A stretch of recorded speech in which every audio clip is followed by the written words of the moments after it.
ഇവിടെയും ഒരു രസാവഹമായിട്ടുള്ള ഒരു അനുഭവ കഥയാണ് കേട്ടോ. ബഹുരസമാണ്, അനുഭവ കഥയാണ്, ഉണ്ടായ കഥയാണ്.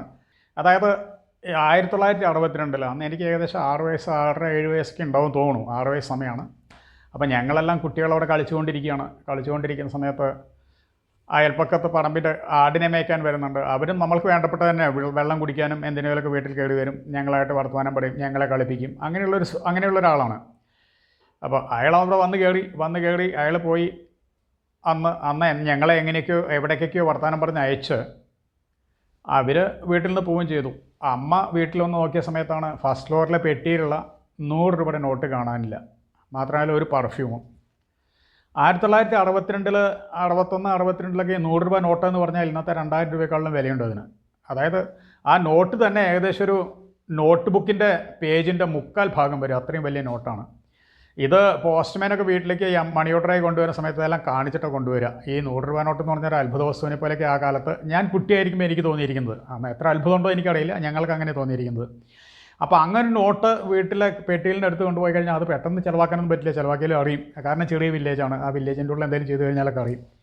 പക്ഷേ വന്ന് നോക്കിയ സമയത്താണ് മനസ്സിലായത്, വീട്ടിലെ പെട്ടിയിൽ നിന്ന് അമ്മയ്ക്ക് മനസ്സിലായത്. അമ്മയ്ക്ക് പെട്ടെന്ന് ആളെ പിടികിട്ടി. അമ്മ ആളെ വിളിച്ചുകൊണ്ട് വന്ന് കുറച്ച് വഴക്ക് പറഞ്ഞപ്പോൾ വേഗം വീട്ടിൽ പോയി 100 രൂപ നോട്ട് എടുത്തു കൊടുത്തു. പെർഫ്യൂമൊക്കെ തേച്ച് കഴിച്ചു. അത്രേ, പെർഫ്യൂമിനൊക്കെ നല്ല സ്മെല്ലുണ്ടായിരുന്നു, തേച്ച് കഴിച്ചു എന്നും പറഞ്ഞു.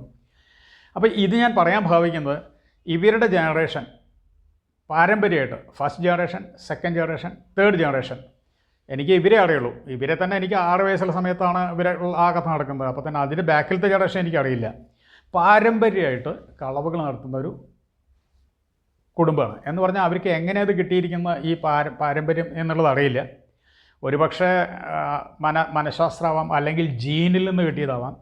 ഇങ്ങനെ പല ഭാഗങ്ങളിലും ഈ കളവ് നടത്തുന്ന ആൾക്കാർ പല ഭാഗങ്ങളുണ്ടാവും. ഇവരുടെ എല്ലാം കളവുകളെല്ലാം നിസ്സാരമാണ്. അതായത് പറയത്തക്ക രീതിയിലോ കുറച്ച് നാളികേരോ അല്ലെങ്കിൽ കുറച്ച് അരിയോ അല്ലെങ്കിൽ കുറച്ച് വേറെ എന്തെങ്കിലും സാധനങ്ങളോ. ഇപ്പോൾ കാലം പുരോഗമിച്ച സമയത്ത് മൊബൈൽ ഫോണുകളും അതുപോലെ തന്നെ മറ്റ് സാധനങ്ങളും ഇത് തുടങ്ങിയിട്ടുണ്ട്. അപ്പോൾ ഇവരുടെ ഈ ആദ്യത്തെ ജനറേഷൻ്റെ രണ്ടാമത്തെ ജനറേഷൻ വീട്ടിൽ നിന്ന് 100 രൂപ എടുത്ത് കൊണ്ടുപോയെന്ന് പറഞ്ഞല്ലോ, കിട്ടിയെന്ന് പറഞ്ഞല്ലോ. അവരുടെ അടുത്ത ജനറേഷൻ ഒരു വീട്ടിൽ ജോലിക്ക് നിൽക്കുന്ന സമയത്ത് അവിടെ മാക്സിമം സാധനങ്ങൾ കാണാതായിരുന്നു. പക്ഷേ ശ്രദ്ധിക്കില്ല, ചെറിയ ചെറിയ സാധനങ്ങളും കാണാതെ ആരും ശ്രദ്ധിക്കില്ല. ഒരു പക്ഷേ പോക്കറ്റിൽ നിന്ന് കുറച്ച് പൈസ മിസ്സായി കഴിഞ്ഞാലും എവിടെയെങ്കിലും വീണ് പോയിട്ടുണ്ടെന്ന് വിചാരിക്കും. ചില സമയങ്ങളിലൊന്നും പൈസയുള്ള ആൾക്കാരാകുമ്പോൾ ഒരു കുറച്ച് നോട്ടെല്ലാം പോക്കറ്റിൽ നിന്ന് പോയാൽ അങ്ങനെ അറിയില്ല, അത് എത്രയുണ്ടെന്നും അറിയില്ല. പല സ്ഥലങ്ങളും അങ്ങനെയുണ്ട്. ഒരു ബണ്ടിലിൻ്റെ ഉള്ളിൽ നിന്ന് കുറച്ച് നോട്ട് പോവേ അങ്ങനെ എന്തെങ്കിലും ചെയ്ത് കഴിഞ്ഞാൽ ആരും അത് അറിയാൻ പോകുന്നില്ല. അപ്പോൾ അങ്ങനെ ഉള്ള സമയത്ത് ഒരു വീട്ടിൽ നിന്ന് ഇങ്ങനെ കളവ് കണ്ടിന്യൂസ് പോയിക്കൊണ്ടിരുന്നു. ഒരു ദിവസം അവിടെ അന്ന് ഒരു സ്വർണ്ണവള കളവ് പോയി. സ്വർണ്ണവള കളവ് പോയ സമയത്ത് അവർക്ക് വലിയ ഫീലിംഗ് ആയപ്പോൾ ഇവർ വന്ന സമയത്ത് ഇവരെ കേൾക്കുന്ന രീതിയിൽ പറഞ്ഞു, ഞാൻ ഏതൊരു അമ്പലത്തിലേക്ക് പോവുകയാണ്, ക്ഷേത്രത്തിലേക്ക് പോവുകയാണ്, അവിടെ വഴിപാട് നടത്തുകയാണ്, വഴിപാട് നടത്തുന്നെങ്കിൽ ആരാണോ കൊണ്ടുപോയത് അവരുടെ തല പൊട്ടിത്തെറിക്കും എന്നൊക്കെ പറഞ്ഞ് അന്നത്തെ ഒരു ഇതിൽ അവരെ അങ്ങോട്ട് പേടിപ്പിക്കാൻ തുടങ്ങി. അവർ കേൾക്കച്ചാലെ പറയാൻ തുടങ്ങി. അവരാണ് കൊണ്ടുപോയെന്ന് പറഞ്ഞിട്ടില്ല, അവരോട് ചോദിച്ചിട്ടുമില്ല. കാരണം അങ്ങനെ പറയാൻ പറ്റില്ലല്ലോ, നേരിട്ട് കുറ്റപ്പെടുത്താൻ പറ്റില്ല കാണാതെ കൊണ്ട്. പക്ഷേ അത്ഭുതം എന്ന് പറയട്ടെ, പിറ്റേ ദിവസം ആ വള കട്ടിലിൻ്റെ അടിയിൽ വന്നു. എന്നിട്ട് അവരെന്നെ കാണിച്ചു കൊടുത്തു, ഇതാ കട്ടിലിൻ്റെ അടിയിൽ വള കിടക്കുന്നുണ്ടല്ലോ പറഞ്ഞിട്ട്. അപ്പോൾ അങ്ങനെയൊക്കെ ഒരു പാരമ്പര്യമായിട്ട് കളവ് നടത്തുന്നതാണ്. അത് സെക്കൻഡ് ജനറേഷൻ അങ്ങനെയാണ്. അവരെ തന്നെ പല ഭാഗങ്ങളിലും കളവ് നടത്തി പിടിച്ചിട്ടുണ്ട്. പിടിച്ചാൽ അവർക്ക് നാണമൊന്നുമില്ല, കാര്യമായിട്ട് പിടിച്ചു കഴിഞ്ഞാൽ അവർക്ക് വലിയ പ്രശ്നങ്ങളൊന്നുമില്ല. അതിൻ്റെ അടുത്ത ജനറേഷനാണ്, ചെറിയ കുട്ടിയായിരുന്നു. അപ്പോൾ നമ്മളുടെ കുട്ടികളുടെയൊക്കെ കൂടെയാണ് അവരൊക്കെ കളിച്ചുകൊണ്ടിരിക്കും, എല്ലാവരും കൂടി കളിച്ചുകൊണ്ടിരിക്കും. അവരും ഓരോരോ സാധനങ്ങൾ, ചെറിയ കുട്ടിയുടെ അവസ്ഥയിൽ പെൻസിലുകൾ, പേനകൾ, അതുപോലെ തന്നെ അവർക്ക് വേണ്ട ഇഷ്ടപ്പെട്ടതായ കൗതുക വസ്തുക്കൾ ഏത് കണ്ടാലും അവർക്ക് നല്ലതാണ് തോന്നിക്കഴിഞ്ഞാൽ അവരിത് പൊക്കും, അത് കൊണ്ടുപോകും. ഒരിക്കൽ എൻ്റെ ഒരു ഫോൺ മിസ്സായി. അന്ന് ഏറ്റവും വില കൂടിയ ഫോണായിരുന്നു. അന്ന് ഈ സ്മാർട്ട് ഫോണൊന്നും ഇല്ല. അപ്പോൾ ആ ഫോൺ കൊണ്ടുപോയി അതിൻ്റെ വേണ്ടോളം നമ്പറൊക്കെ ഉണ്ടായിരുന്നു. അങ്ങനെ കുറേ നമ്പറുകൾ എനിക്ക് മിസ്സാവുകയുണ്ടായി. ഞാൻ അവിടെ നിന്ന് ഫോൺ മിസ്സായിട്ട് കുറേ സ്ഥലങ്ങളത് അന്വേഷിക്കാൻ വേണ്ടി ബസ് പിടിച്ചുകൊണ്ട് പോയിട്ടുണ്ട്. എവിടെ പോയി എനിക്കറിയില്ലല്ലോ. രണ്ടാമത് വീണ്ടും വേറൊരു ഫോണ് കുറേ ദിവസം കഴിഞ്ഞ് ആ കുട്ടി എടുത്തു പോകുന്ന സമയത്ത് അത് പിടിക്കപ്പെട്ട അതിനോട് ചോദിച്ച സമയത്ത് അത് എന്തെല്ലാം കൊണ്ടുപോകണം. ചെറിയ കുട്ടിയാണ്, അധികം വയസ്സൊന്നും ആയിട്ടില്ല. അത് എന്തെല്ലാം കൊണ്ടുപോകണ്ടോ അതെല്ലാം പറഞ്ഞു, എല്ലാം എഴുതി വെച്ചു. ഞങ്ങളായിട്ട് പറഞ്ഞു, ഇനി അങ്ങനെ ചെയ്യരുത്. 100 പ്രാവശ്യം എംബോസിഷൻ എഴുതിപ്പിച്ചു, ഇനി അങ്ങനെ ചെയ്യരുത് പറഞ്ഞിട്ട്. കുട്ടികളെ അത്രയൊക്കെ ചെയ്യാൻ കഴിയുള്ളൂ.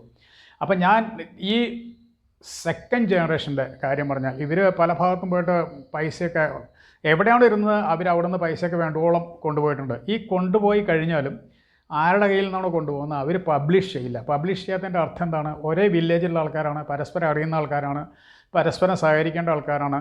അതായത് ഒരുമിച്ച് നടക്കേണ്ട ആൾക്കാരാണ്, ഇരിക്കേണ്ട ആൾക്കാരാണ്. മാത്രമല്ല എന്തെങ്കിലും ജോലിയൊക്കെ ചെയ്യണമെങ്കിൽ ചെയ്യാനും ചെയ്യിപ്പിക്കാനും എല്ലാം ആൾക്കാരെ അവിടെ ആവശ്യമാണ് പണിക്ക്. അത് പണിയെല്ലാം ആത്മാർത്ഥമായിട്ട് ചെയ്യും, പണി ചെയ്യുന്നതെല്ലാം വ്യക്തമായിട്ട് പണി ചെയ്യും, ക്ലീനായിട്ട് പണി ചെയ്യും. പക്ഷേ ഒരു കുഴപ്പമുള്ളത് മാത്രം, എന്തെങ്കിലും നല്ല സാധനങ്ങൾ കണ്ടു കഴിഞ്ഞാൽ പൊക്കും. അത് അവർ പൊക്കുന്നത് കളവാണെന്നൊന്നും പറയാൻ പറ്റില്ല, കാരണം അവർക്ക് ഇഷ്ടപ്പെട്ട് അവരെടുത്തുകൊണ്ട് പോയി. അതാണ് അതിൻ്റെ. അപ്പോൾ ഇങ്ങനെയുള്ള രസകരമായിട്ടുള്ളൊരു കഥ, അങ്ങനെ രസകരമായിട്ട് ഇങ്ങനെ ഞങ്ങളിങ്ങനെ സംസാരിച്ചുകൊണ്ടിരിക്കുന്ന രസകരമായിട്ട് ഇങ്ങനെയുള്ളതുണ്ട്. സൈക്കോളജിക്കലാണോ അല്ലെങ്കിൽ ഇതാണോ എന്ന് ഞങ്ങൾക്കറിയില്ല. സംസാരിച്ചുകൊണ്ടിരിക്കുമ്പോൾ എൻ്റെ ഒരു സുഹൃത്ത്, പുറത്തുനിന്ന് വന്ന സുഹൃത്താണ്, അദ്ദേഹം എന്നോട് പറഞ്ഞു അയാളുടെ ഓഫീസിൽ ഒരു വിദ്യ ഉണ്ടായിരുന്നു അത്രേ. അയാൾക്ക് ഫ്ലാറ്റുണ്ട്, പൈസയുണ്ട്, വാഹനങ്ങളുണ്ട്, പോകാനും വരാനൊക്കെ ഉണ്ട്. പക്ഷേ അയാൾക്കൊരു സ്വഭാവമുണ്ട്, ഓഫീസിൽ എന്ത് നല്ല സാധനം കണ്ടാലും എടുത്തുകൊണ്ട് പോകും, ഓഫീസിൽ നിന്ന് പൊക്കും. അയാൾക്ക് ഇഷ്ടപ്പെട്ട സാധനമായി കണ്ടാൽ പൊക്കും. അതിപ്പോൾ എല്ലാവർക്കും അറിയാം. അതുകൊണ്ട് തന്നെ എന്തെങ്കിലും പുതിയ സാധനം കൊണ്ടുവന്ന് അവിടുത്തെ സ്റ്റാഫെല്ലാം പരസ്പരം അയാളോട് നേരിട്ട് തന്നെ പറയത്രേ, അയാളെ കാണിക്കേണ്ട അയാൾ കൊണ്ടുവന്നു. അയാളും പറയത്രേ, നല്ല സാധനം എന്നെ കാണിക്കരുത്, ഞാനും കൊണ്ടുപോകും, എൻ്റെ സ്വഭാവം അങ്ങനെയാണെന്ന് പറയത്രേ. ഒരു ദിവസം ഈ വിദ്യനെ എടുത്തുകൊണ്ട് പോയത് അവിടുത്തെ ഡയറക്ടറുടെ ഓവർകോട്ടാണ്.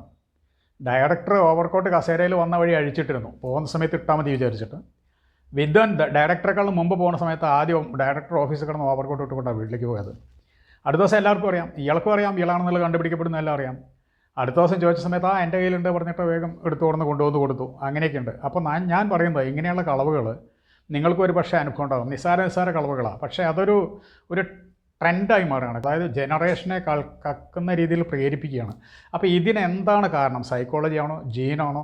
ഇവരെ സാധാരണയായിട്ട് ഇത്തരക്കാരെ ആരും കുറ്റപ്പെടുത്താറില്ല, ഇവർക്ക് മേത് ആരും കേസ് കൊടുക്കാറില്ല. കാരണം അടുത്തുള്ളവരാണ്, വേണ്ടപ്പെട്ടവരാണ്, പരിചയക്കാരാണെന്ന രീതിയിൽ അവരങ്ങനെ വിട്ടുകൊണ്ടിരിക്കും.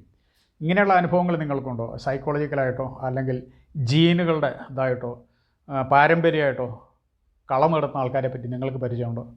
നിങ്ങൾക്ക് ആർക്കെങ്കിലും ഇങ്ങനെയുള്ള അനുഭവങ്ങളുണ്ടെങ്കിൽ തീർച്ചയായും കമൻറ്റിൽ എഴുതണേ, അല്ലെങ്കിൽ ഒന്ന് പറയണേ. മുതുനെല്ലിക്ക ആദ്യം കഴിക്കും, പിന്നെ മധുരിക്കും.